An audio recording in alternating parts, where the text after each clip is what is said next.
the way it ends. Because somebody's going to have more robots and they're going to get pissed off. And, somebody else is going to be pissed off because the one country has the more robots and they're going to get their hands on some nukes. What are you going to be left with? You're going to be left with something that looks like, I think, the fucking opening scenes in the first Terminator. Maybe I'm wrong about that, but I don't know. Maybe disease gets us first. Maybe global warming gets us first. Maybe a meteorite. I know population is going to become a huge issue. Population in 2014, around 7 billion now in the world. She can only handle about 11 billion regarding food supply. At the Gates, that was a good movie, yes. Reality TV has a lot to answer for. You got that shit right, brother. Oh my God. And the thing is, we fall into it. Think about that. TV doesn't put anything out there that people don't want. They do their studies, they throw a pilot or two out, and they find out what people are biting on. That's what they produce. Why? They want to make money, they want to sell ads, and they know for that they need viewership. So they're not in the business of putting shit out there that nobody wants. Oh, they'll put shit out there, but it's shit people want. And iRobot, not the movie, the new Outer Limits version. Outer Limits version. I don't know what that is, if that's a game or a new... I don't know what that is, Andrew. Can you explain iRobot, not the movie, the new Outer Limits version? I don't know what Outer Limits means. Maybe I haven't been keeping up with my science enough. But we are going there. We're going to mechanized warfare. We're going to mechanized soldiers. This makes... If you think about it, we've gone from... humans will be seen as the race that went from throwing stones to not even being present on the battlefield in under 2,000 years. That's amazing. That track of growth is pretty fucking impressive. I got to give us some credit there. When it comes to killing others, we got our shit together. We have figured out 1,000 ways to do it and then some. And now it's becoming about the business of being still able to kill each other, but not so much risk our own stuff. And that started with the psychology behind the H-bomb, or the A-bomb, and dropping that, which led to nukes and the arms races, and now it's going to go to mechanized, totally mechanized warfare, and eventually autonomous mechanized warfare. What a sad thing, really. Wars won't even have heroes anymore. We'll just be it depends on who shows up where. It's not like there's going to be agreed upon battlefields. What are we going to do? What is Australia going to do if they slip down and America's not strong enough to offer them the allied support they need, or we get caught with our pants down off guard, China shows up, 55,000 heavily mechanized autonomous robots, fully armed, sweeping through Australia, going to turn into communist Australia. Holy shit. Whoops. And then, I don't know, satellites will probably be the weakness. We have to get past that. We cannot rely on satellites alone. They have to be considered one of several ways to communicate. Because whatever's out there floating in space is a target. Absolute easy target. How do you protect something out there like that? The only way you can do it is with more weapons. Oh my gosh. 2014, the year of failures, the year of finding out how to beat the other guy. I mean, isn't that what this whole story in Missouri has been about? Been about the little guy getting bossed by the big guy and the little guy making a comeback, and then the big guy getting mad and declaring war on the little guy. And the whole time, politicians come up and see what they can get out of it. They're looking at it like a buffet line. I don't know. I've tried that before. It's a little too spicy. I think I'm going to take this view here about police responsibility with ample protection, and just a little side order of the racism isn't as bad as you think it is, if you don't mind. Right on the side there. I'll eat that. That should serve my constituency well. That should get me reelected. That's what I'm having for dinner on the social chaos buffet line, if you will. 2014 is a year of failure. China invades no one, all about money. Good point. Oh, it's a TV series. I'm sorry, I did not know that. Oh, I did know that. Well, I didn't know it, but now you've made me aware, and I recognize the name. Now you're making me want to watch it. I'll tell you something, guys. I'm getting bored with what humans are about and with what they're going to become. I'm a little afraid that we've set our sights too low. We've got to find a way to be better. I don't know what better is. Is it a moral compass? Is it a what is it? Was Mother Teresa better? Can we be more like her? I just see us as such a limited species in the way we think.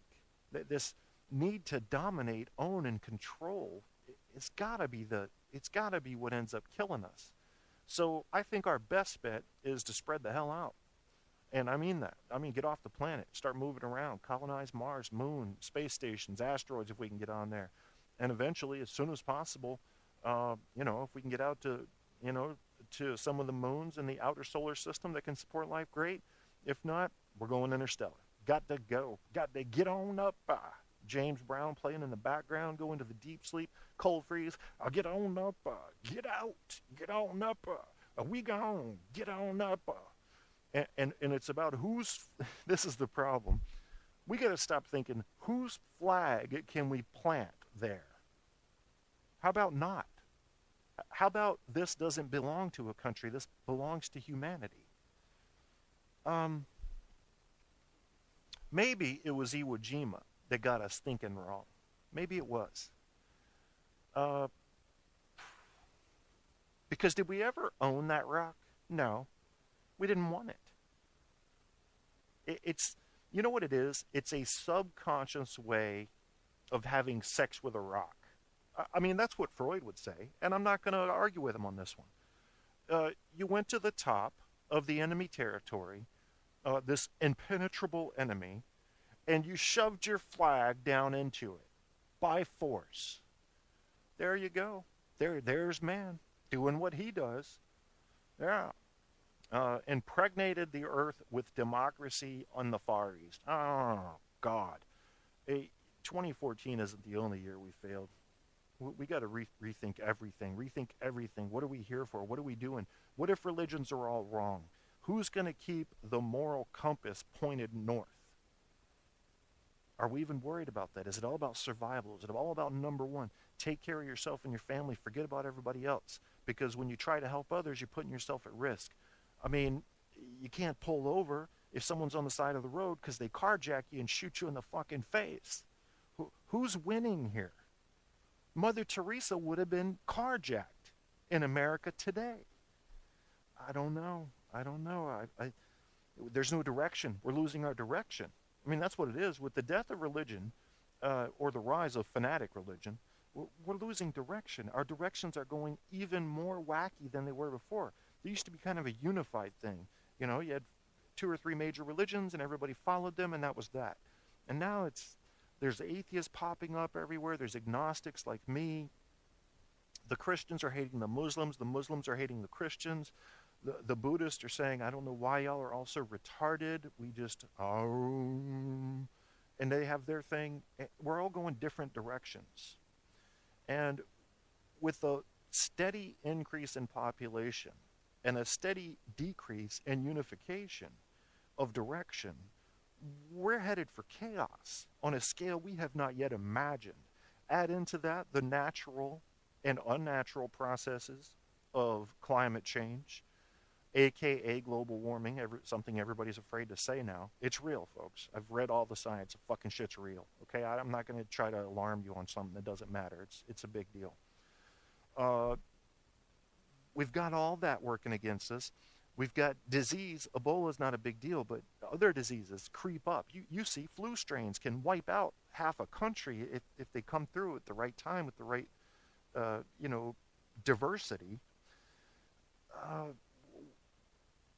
What's going to be the end result? If you had to, let's say somebody came from the future and you were convinced, they showed you all the science that you needed to see to believe they had come from the future, and they were weirdos.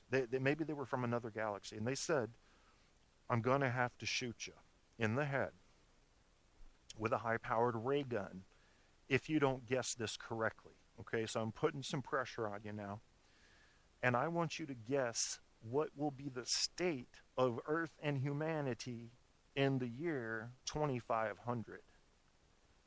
And you had to guess that as accurately as you possibly could. What would you guess? 2500. I honestly think that if we could quickly fast forward there, you and me right now, and take a look around, I don't think we'd recognize a whole lot. I think we might be super duper shocked by the disappearance of land mass and or the lack of humans around, perhaps wiped out, perhaps moved away, maybe went underground, maybe it just became too dangerous to be in the sun. You know, with solar flares and solar storms and shit. I mean, the multitude of things that are going to be different by the year 2500, I don't think we can fully imagine. Give me your best sci-fi writer. And I've done a little sci-fi writing myself, and you have to really let your imagination go and just fucking flip everything on its head and stop trying to think logically if you really want to reach out there. I don't know. All I know is 2014, even then, will be seen as a failure for me and for a lot in America. America did bad things this year. Our media did terrible things this year. Divisiveness grew. Racism grew. Those who were already a little racist became a lot racist. Some of those who were not racist became a little racist. Okay? Divisiveness grew because the cable news networks pushed for that. They pushed for that because that sells ads. How does it sell ads? It grows drama. People tune in for the next bit of drama because they either want to arm up on facts or so-called facts, or they want to see what the enemy is doing, which wasn't an enemy before. Great job, CNN. Great job, MSNBC. Beautiful job, Fox. ABC, CBS. You guys did a fantastic fucking job of making Americans hate each other, and I want to salute you for it. Because 100 years ago, if you had told someone that news organizations in the year 2014 will drive wedges between people so deep and so hard that they won't even be recognizable as a community 1 year after this happens, they would have said you were retarded. And you could say retarded back then. It was no big deal. We got... If we cannot recognize what's happening with mainstream media and entertainment, we will not be able to prepare ourselves for the result. And that's a sad thing to me. I don't know why people... I hope people are wanting to see the truth. Truth is a big deal here. I encourage you to find fact-checking sites, whichever ones you trust. Make sure they use references and follow them. There is a site called PolitiFact of the Tampa Bay Times. They just started a fundraiser, one of those fund me type things, to do real-time fact-checking during the State of the Union address.